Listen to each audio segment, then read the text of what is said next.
Example with someone who might be experiencing anxiety? Can we create a construct of a person so our viewers can get a sense of what an example of that could be? And I'm happy to share my example if you can share an example of those three in action. More wood is needed. We could also role play it if you wanted, or could actually work with your anxiety if you have any. It's I actually did think about something I would. Yeah, well, let's make it real. And I did think about something that, and I very carefully didn't do any work on it. I did not do any IFS. And yes, I'm more than happy to demonstrate it because I have an inkling, I have a trailhead, which is a thought feeling that I'm happy to. Let's do it. So what's the thought feeling?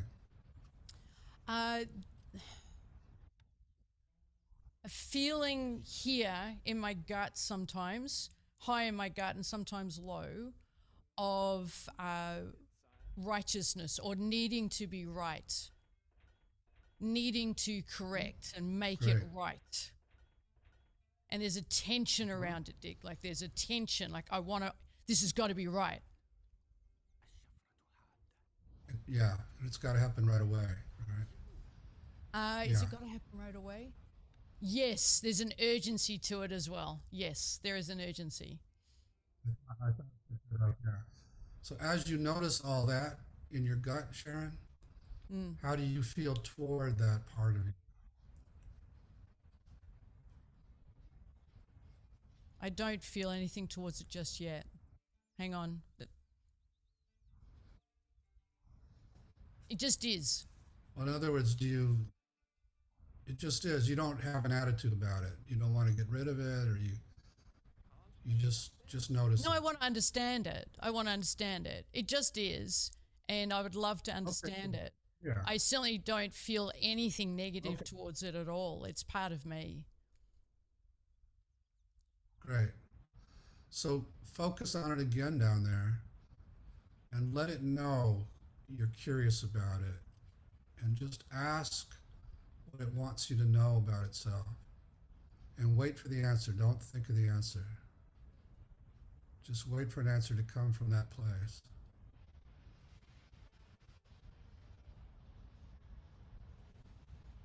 I'm here. I want to be heard.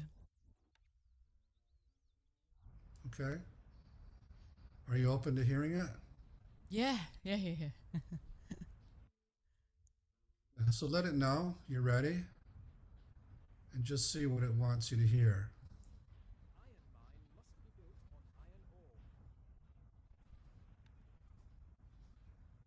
It's hard.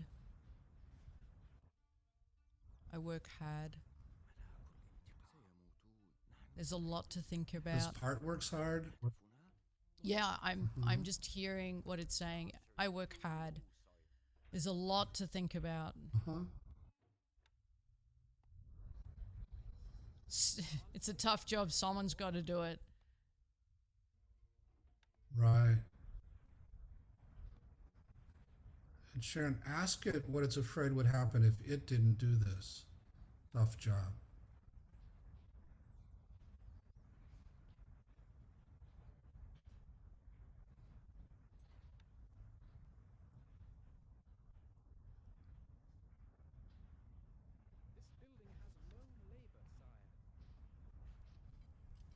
Get judged.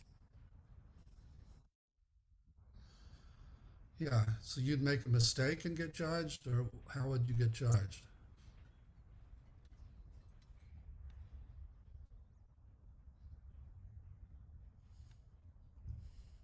Wood needed.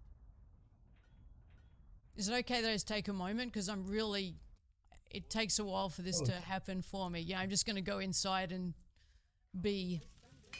Sure. Whatever you need. There's a sense of it would get criticized if it didn't get it right. It wasn't a sentence, it was a feeling. Does this make... Yeah, it does make sense. Okay. Does that make sense? Yeah, it does. So let it know that that makes sense to you. You can understand that. And how are you feeling toward it now? I feel really compassionate. I'm giving it a big hug. So let it know that. Yeah. Perfect. How's it reacting? Melting. Melting Good. into me. That's great. It's like all the weight just A lot of relief. went. Yeah. Yeah. That's great. Yeah. Maybe ask it how old it thinks you are. 10. Yeah. So maybe when you were 10, it needed to worry like this. But let it know how old you really are. You don't have to tell me. And I'm going to fudge it a little bit, but I get what you're saying. Yep. and see how it reacts. Okay. See how it reacts to the news that you're not 10 anymore. It's in awe. It just went, wow. And it's looking up like, wow, it's amazing. You're so old.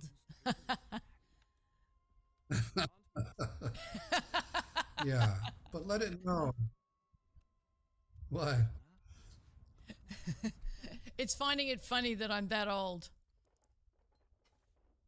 Uh-huh. But let it know that since you're not 10, you can do a lot more anticipating and controlling the world than you could back then. So it can rely on you a little more than it thought it could. And just see how it reacts to that idea. It's just hugging me. It's great. It's like the easiest hug. Like I've done some parts work before, but this one's just like, of course, you're here. That's right. Yeah, ask it what it would need from you going forward to really trust it didn't have to work so hard.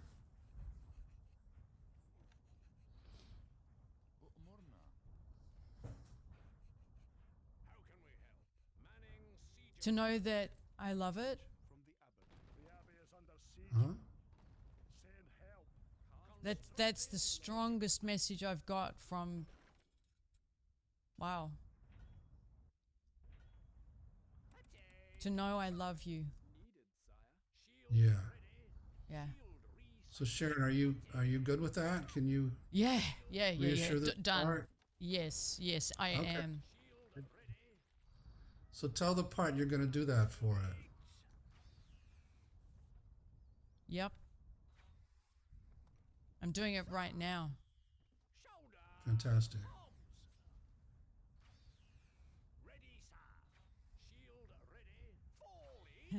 That's so good. How's it reacting? Just love. There's love and playfulness and excitement. I can't even explain it, but there's excitement and there's freedom and there's playfulness, like almost a show-off playfulness.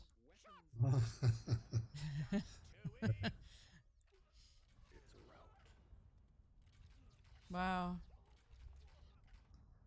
I'm just telling it it's amazing and loved. Uh-huh, that's great. So does that feel complete for now? It feels awesome, Dick. Yeah, good. I don't know how to recognize complete, but it feels amazing and so close. Yeah. There's no distance now between us. There's we're a team. That's great.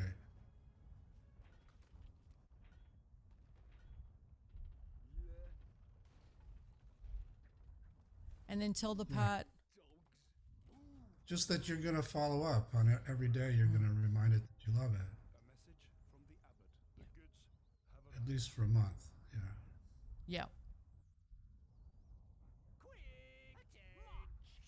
Yeah, and then when you're ready, you can come on back outside. That's just fantastic. Yeah, it was a great example. And I feel amazing.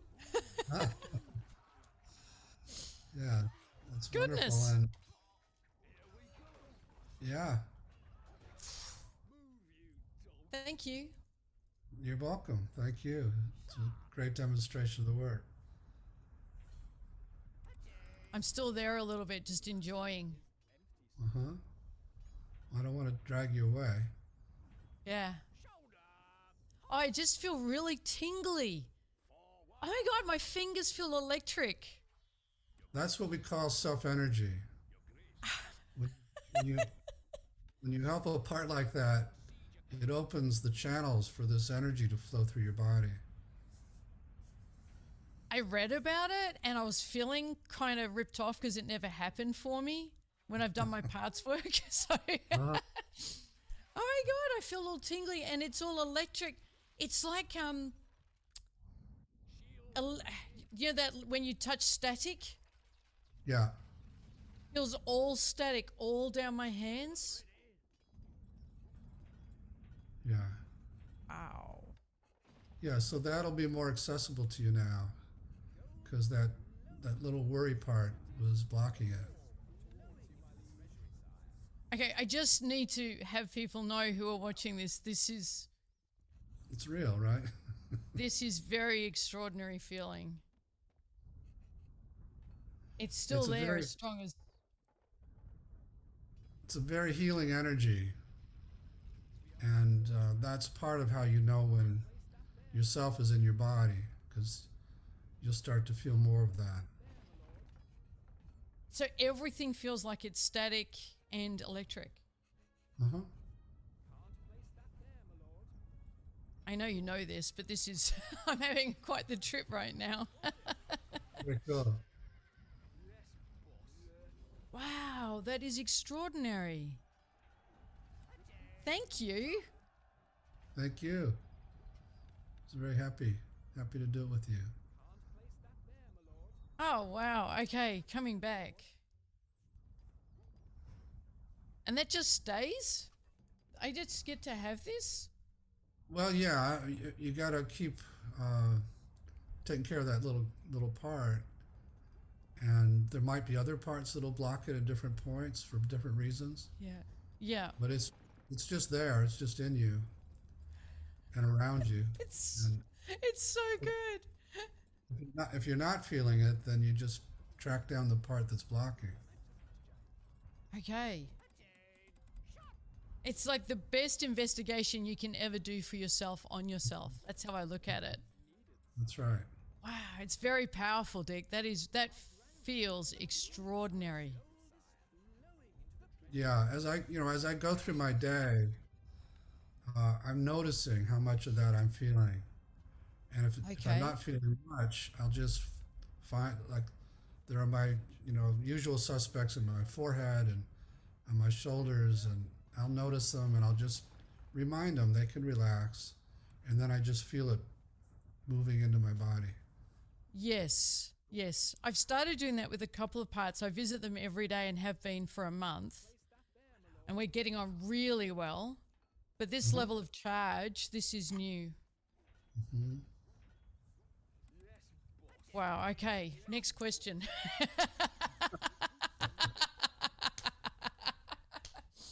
I feel a little high. Is that something that's been said to you before? Yeah, yeah. Especially when you've helped a key part, because the part is feeling so great. You're just feeling the delight of this little one. Okay, let's call it delight and not high, but I'm feeling a little high. Okay, so one of the things, I'm going to have a go now at where I wanted to head in this conversation. Thank you so much for that. That's, wow. wonderful. I'm going to have that all day with me. That's just tremendous. And I will visit every day. So I hope that's a great example for people who are watching or listening on how powerful and wonderful this is. To me, it's joyful work, Dick, when I go in and follow the trailhead and find the part.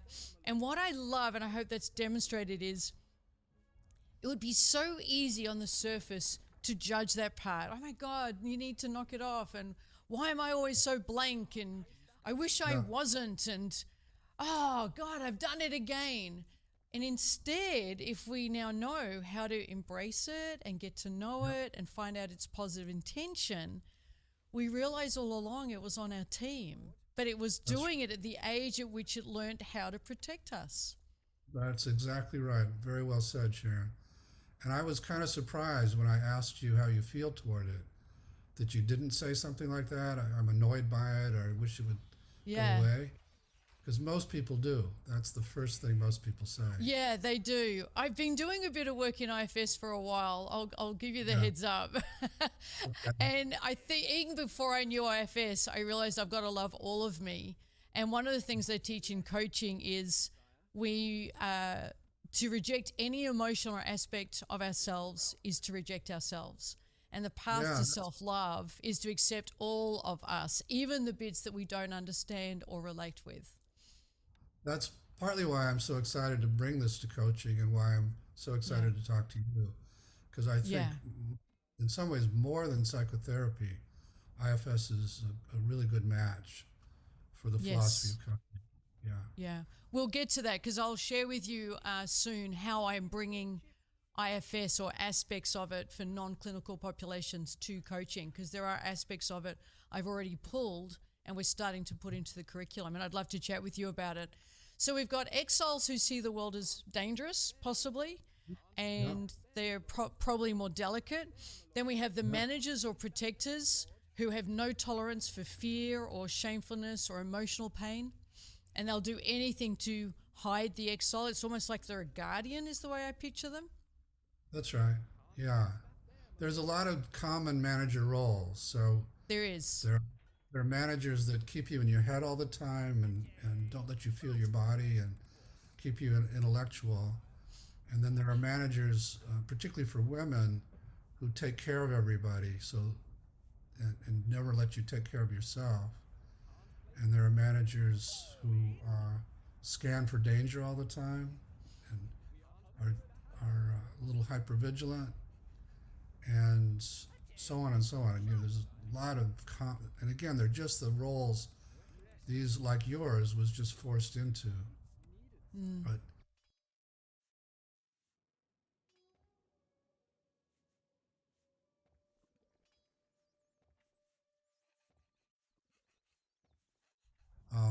what they share in common. And then we have a firefighter above that, whose role is if the exile breaks out, they're going to come in and they're going to suppress it. And they don't care who they hurt, how they lash out.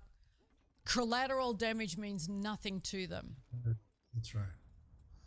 Yeah, which means there's a built-in polarization between managers and firefighters. Because managers are all about keeping you in control and pleasing everybody. And firefighters do the opposite most of the time. Not always. And so that's what I was saying earlier with the bulimic, who the binge part was her firefighter, and then the manager was attacking her for letting the binge take over like that, because it would, make her heavy and so on. Yeah. And so most of us have that kind of battle going on inside between managers and firefighters. And that battle becomes self-perpetuating, because the more shame these inner critics, which is another common manager role, give you, the more they shame you, the more that goes right to the heart of these little exiles who feel even worse now. So that makes the job of the firefighter even more important. And then so you're in that vicious cycle. Yeah. So I'm picturing somebody who has, say they can't control their temper, for example.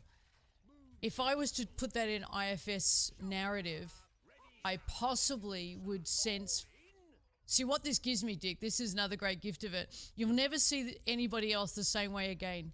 Because if you see someone angry, you know you're probably seeing a firefighter, which means their exile is feeling unsafe and the protector didn't do the job. So there's a lot more compassion now with interactions. Instead of just judging it or blaming it or rejecting it, you can observe it from a compassionate detachment. Bingo. Yeah, that's beautiful. That you're really getting it. I'm very impressed how deeply you've got the model, because that's right. It's almost like you have X-ray vision in the sense that you see past your opponent's protectors to the vulnerability and the pain and the terror and the shame that drive those protectors.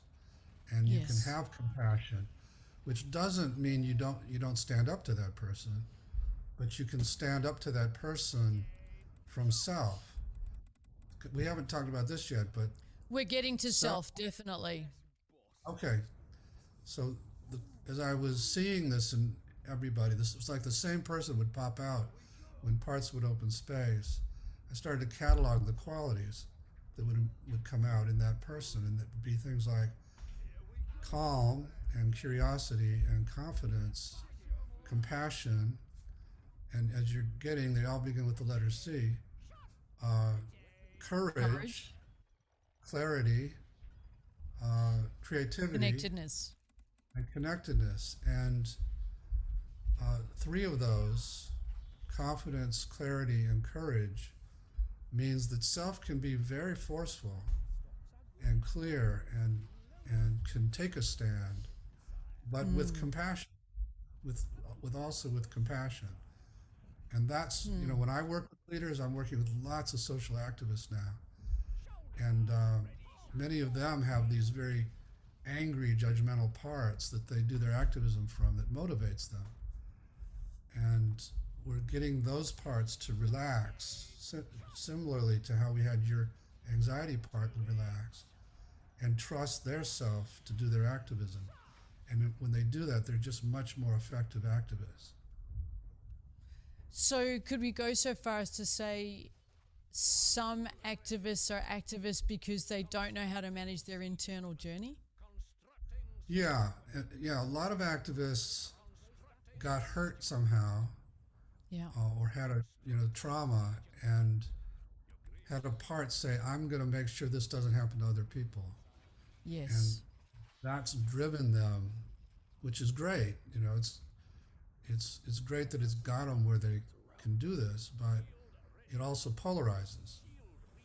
Well, the problem I see with it is activism, when it's taken to the extreme in the terms of IFS, is it's a firefighter who will shame someone else because they don't care about collateral damage. So they will shame, they will tear down, they will try to destroy someone metaphorically because they're coming from a place where they haven't got in touch with the part that needs the healing.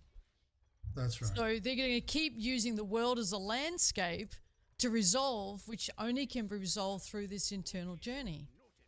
That's right. Yeah, that's right. So, so I'm helping them regain the trust of those protectors, helping the self get trusted again by the protector to lead, just in the way yours did. Yeah. And then we're also, which we didn't do, but we're also going to what the protector protects and healing. And that isn't necessarily the domain of coaches. Exactly. And I'll talk to you about that in a moment.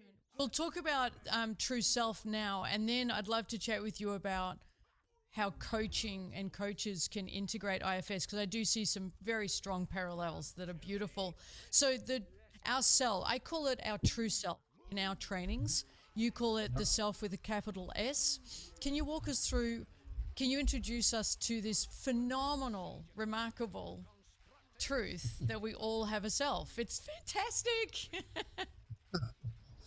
Yeah, I just stumbled into it because my family therapy background, I was trying to get clients to have a different kind of conversation with these parts as I was learning about the parts from my clients. Once I got hip to the fact that they're not what they seem and that they deserve to be listened to, I was trying to get my client to get curious and interact and have a dialogue, much the same as you did with your part just now. And I was finding that, as we were saying earlier, maybe, let's say I'm having one of these bulimic kids try to talk to her critic, and it's going okay because she's staying curious, but suddenly she's angry at the critic, and then the critic gets defensive and escalates. And it reminded me of family sessions where I'm working with a teenage girl and her critical mother. Yeah. And as I'm having them try to get along better, the girl gets angry at the mother, and you look around the room and you see the father is cueing her that he disagrees with the mother too. And she's fighting his battle for him. And so we taught as family therapists to get him out of her line of vision, get him to step back in the room and create a better boundary around the mother and the daughter. And when you do that, the girl settles down and they do have a decent conversation. I thought maybe the same thing's happening in this inner system. Is I'm trying to have my client talk to her critic. A part who hates it has come in and is doing the talking. So I started asking clients, can you find the one who just jumped in and is so angry at the critic? And could you get it to step back in there? Basically the same intervention, or relax, or open space. And as they would do that, because I was amazed that people could do that, they would just say, okay, it did. Suddenly they would turn into this other person who had lots of curiosity, calm, compassion for the target part. And things would go really well, and I could get out of the way, and they would just take over the session because they knew how to relate to that part in a healing way. And when I would do it with other clients, it was like the same person popped out. And so at some point I started asking, what part of you is that? And they'd say some version of, that's not a part, that's me, that's myself. So I came to call that self with a capital S to distinguish it from the common use of the word self, which means the whole person. And now again, 40 years later, thousands of clients later, thousands of people using this all over the world, we can safely say that that is in everybody, and it can't be damaged, and it knows how to heal. And as we were saying earlier, that's a big deal. It's amazing. And it's there in everyone. There are no exceptions. So for anyone who's listening, who's got huge self-doubt, or the challenges around self-esteem, or they're convinced that somehow they've got a flaw, you also have this centered self that is filled with calm and clarity and compassion, that is filled with a sense of connection and creativity and curiosity and confidence and courage. It is innate in all of us. It cannot be damaged. It cannot be taken away. It is innate in every single person. There are no exceptions. And now for the person who's listening thinking, yeah, but I am the exception. Even you are not the exception. It is in you. That's right. And it's just beneath the surface of these parts, such that when they open space, it just pops out. And as you were experiencing earlier, there is an energy to it, a vibrating energy that runs through your body, and it's it's what people meditate to get to, but this is a quicker way to get to it, and then not only get to it, but actually from it begin to lead your life both internally and externally. And this is the real key. Let's walk through in a scenario. So if I know someone who's very, very defensive, for example, and they're hearing this going, I don't feel very centered, I don't feel the 8 C's. Can you describe, just hypothetically, how is their centered self or their true self hidden? If it's somebody, let's describe this person as defensive, they're overly protective, they're highly self-conscious. Yeah, it's what we call blended. The defensive part has blended with their self and thinks it has to, sort of like your little worried part, blends with you sometimes and makes it so you don't feel very secure. The parts have that ability. They can take over, and you can totally see the world through their eyes when they do that. Yeah. And so a lot of the work is just convincing them that they don't have to do that. And as we found, they're often stuck back in times when they did need to do it, when you were 10, and are not aware that they don't still need to do it. So the defensive And the part thing is, go ahead. so I was going to say, and it's not that they take over the centered self. I don't want anyone hearing thinking the centered self can be hijacked or in any way co-opted to work for or protect. It doesn't. It is sacrosanct. It is sacred within us. It is the seat of our consciousness. It is unblemished through all of time. But the protectors take over and it takes a back seat. It is in no way blemished though. Yeah. In a sense, they can take over, and partly because it can happen so quickly that they blend with us that we're not even aware of it, and we just start to look at the world through their perspective until you start to get hip to it and you notice. So I work with lots of clients who have a lot of very extreme protective parts that they're quite blended with, and so gradually I say, no, that isn't you, that's this defensive part. Let's get to know it. And as they get to know it, then they get a little separation from it. And then as they separate from it, they get a little more access to self. And then if something happens that the defensive part gets, I know you don't like the word triggered, but what's the word you use? Reactive. Reactive. Yeah. If it takes over again, now they kind of notice it's taken over, whereas before they wouldn't. They would just be that part. Yes. And instead of going with all of its paranoid stuff or whatever it's saying, while they notice it's taken over, inside they can kind of say, it's okay, I'm here still. I can handle this.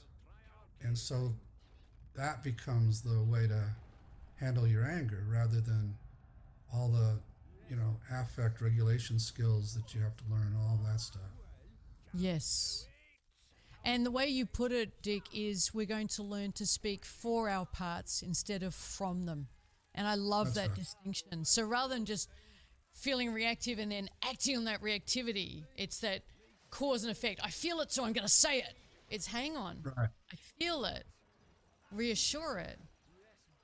Remind it that you're here and you've got this, and then speak for it.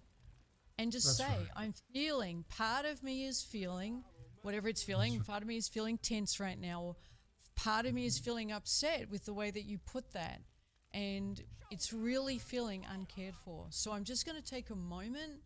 I'm going to breathe into it, because right now I feel like a part of me wants to lash out, but there's a bigger part of me that wants to maintain that connection with you. And that's a very different scenario in the conversation with someone you love versus just coming from that reactivity with the justification and the heat that we can feel.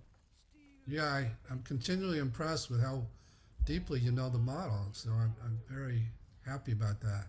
But Well, that's it might right. be a good opportunity to just do this. Internal Family Systems Therapy by Schwartz and Sweezy. Is that the one you recommend? Yeah, well, that's for therapists, but coaches